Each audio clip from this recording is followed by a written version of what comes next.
In this video, I'm looking at how to do an interval estimate or a confidence interval for estimating a standard deviation, or this also works for variances as well.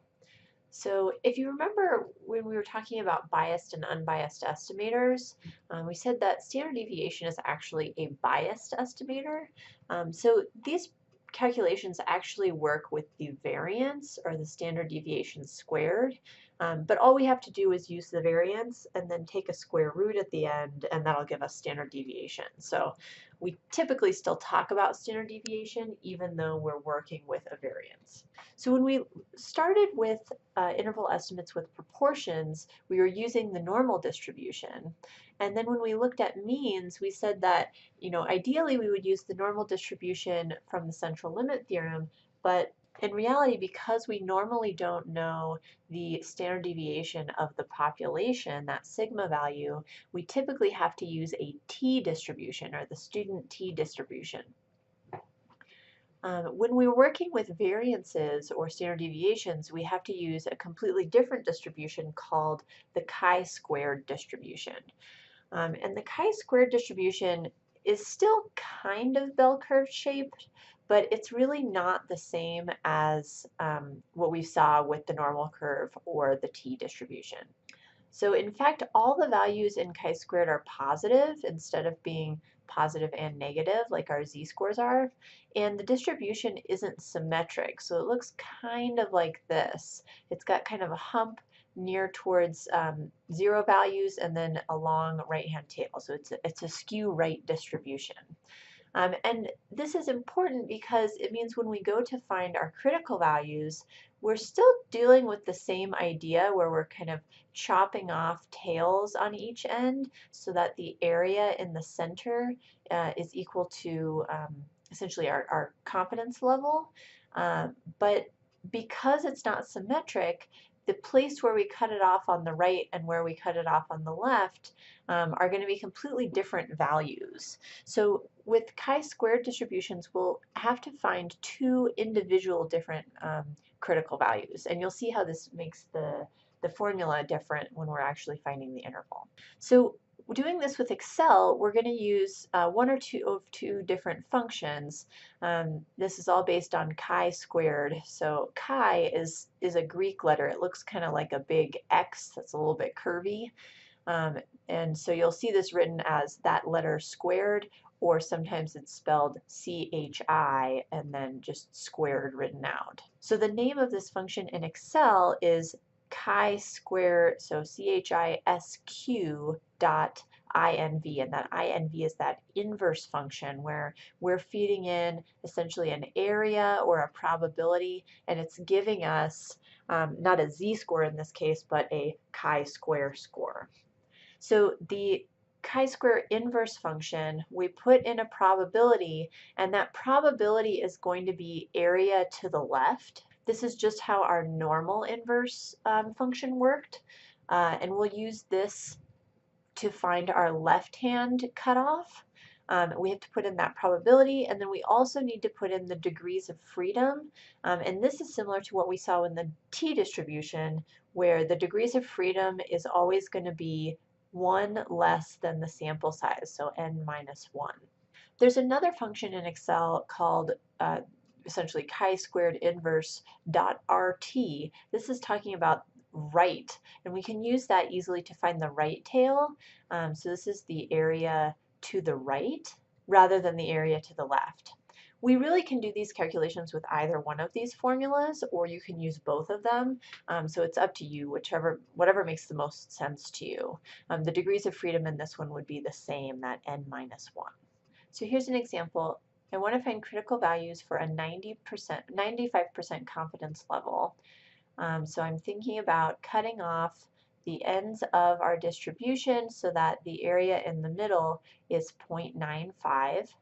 And what that means is that each tail, even though it's not symmetric, each tail is going to have area 0.025 in this case. And so we're going to compute two different values. The left critical value, which you'll see written as a chi-squared with a little L as a subscript, and that is standing for the left. That's this one over on the left-hand side. the easiest way to find this one would be to use that area to the left being 0.025. So I'm going to use the chi-square inverse function, and in the probability I'm going to put 0.025, and then in the degrees of freedom I want one less than the sample size, and this problem says the sample size is 38, and so our degrees of freedom would be 37 here. So here we are in Excel. I'm going to put in that function, and I'm putting my 0.2025 and 37. So this one comes out to 22.10563.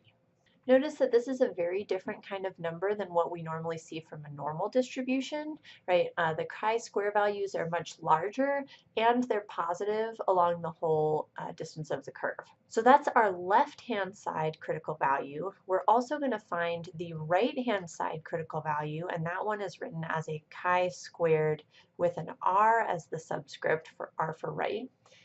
And here, we know that the area to the right of this value is going to be 0.025. The area to the left would be 0.975. So one option would just be to use the chi-squared inverse function again, just like we did for the left, but put 0.975 in. And that's kind of how we do this when we do the normal distribution problems. Another option would be to use that second function, the chi-square inverse right function. And then we can put in not the area to the left, but the area to the right. So 0.025, and then our degrees of freedom is still 37. So here in Excel, I have the chi-square inverse right function with those values in here. When I compute this, I get about 55, 56. Notice that if I do chi-square dot inverse, not the right version, and put 0.975 in here, I get the same thing. So it's calculating the same thing in two different ways. So my critical value on the right is 55.66797 here.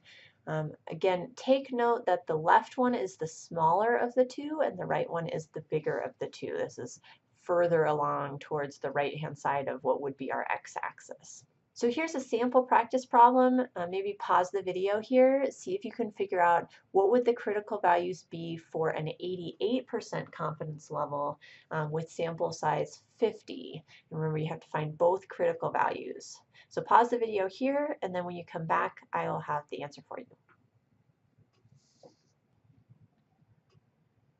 All right, so for an 88% confidence level, we want area 0.88 in the center. That leaves area 0.06 in each tail, right? That's essentially 12% divided in half. So the chi-square left value, critical value, is going to be 34.63132, and then the right hand critical value is 65.25465, and I did that one using the right version of the inverse function. So when we come to interval estimates, the point estimate here, if we're trying to estimate the standard deviation of a population, we're trying to estimate sigma, then the point estimate would just be the standard deviation of the sample. So our point estimate would be S. The interval estimate is not going to be plus and minus the margin of error like we had with both means and proportions. This interval estimate is a little bit different, and part of that is because we have these different critical values on the right and left-hand side.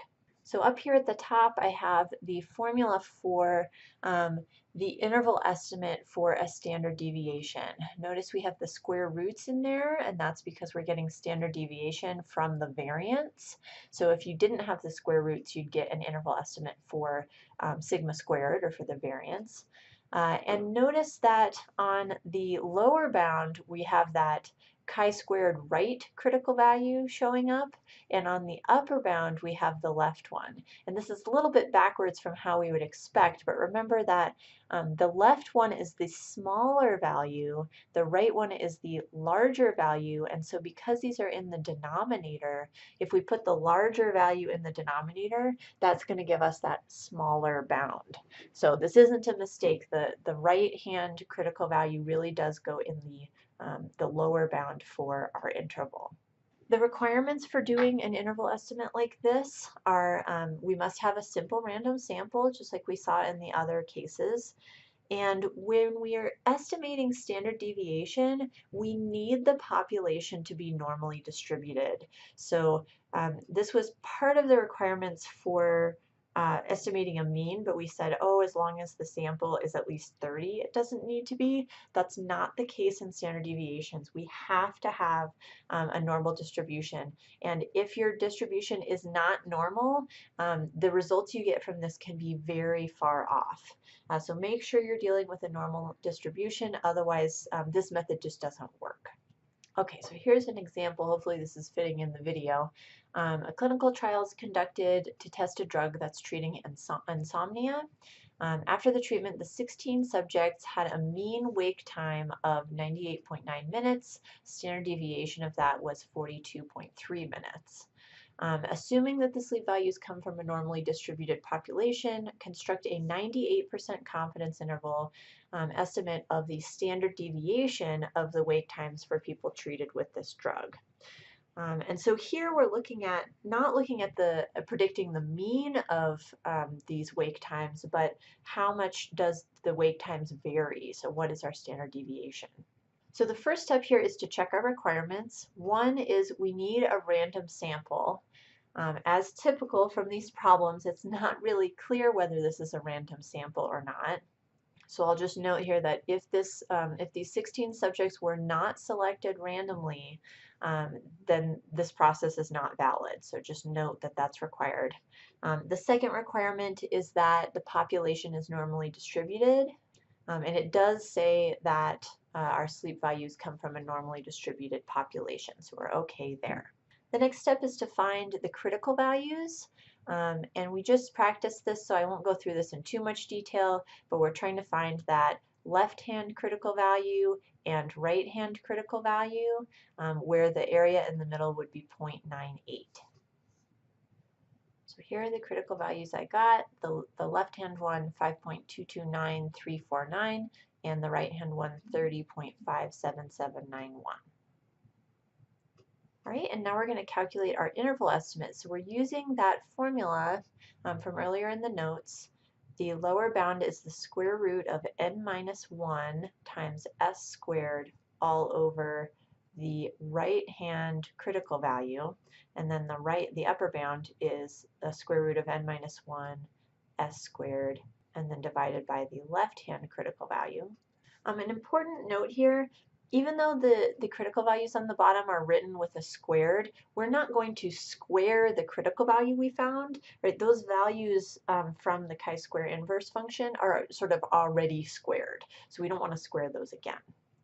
So my lower bound here is going to look like n minus 1, that's 15, times the standard deviation of the sample squared, and the standard deviation of the sample here was 42.3 minutes, and I'm going to divide that by our 30.57791, take the square root of all of that, and then the upper bound is going to be 15 times 42.3 squared, and then divided by 5.229349, square root of all of that. So I put these into the calculator, or you can do them in Excel to figure out what that upper and lower bound are for our interval estimate. All right, and I've rounded to 3 decimal places. Again, round to whatever number of decimal places makes sense with the problem or is indicated in the textbook. I'm not going to be terribly picky about that, but you do want to avoid rounding until the end of the problem. So my interval estimate says that our standard deviation for the population is between 29.627 minutes and 71.641 minutes. So this here is the estimation for our population standard deviation. If I come back up to the original problem, the question they asked is this drug treatment effective? So this drug is supposed to be treating insomnia. The subjects had a mean wake time of 98.9 minutes. And one thing we might ask is, is that a good amount of wake time? But regardless of what the answer is here, this estimate of the standard deviation is telling us that the standard deviation of this wake time is quite large. And so even if the mean is about 90 minutes, that's going to vary quite a bit. So it doesn't really seem like this treatment is very effective, or at least it's not very consistently effective. At the end of the notes from class, there is a practice activity listed here. We didn't get to this in class, but if you wanted to practice this, the cards are posted on D2L, and they're just a whole bunch of different confidence interval problems that are mixed together, and you can practice identifying what type of estimate is it, and sort of which formula or which method would you use to compute it. So that's it for this video. Thanks. Have a good break.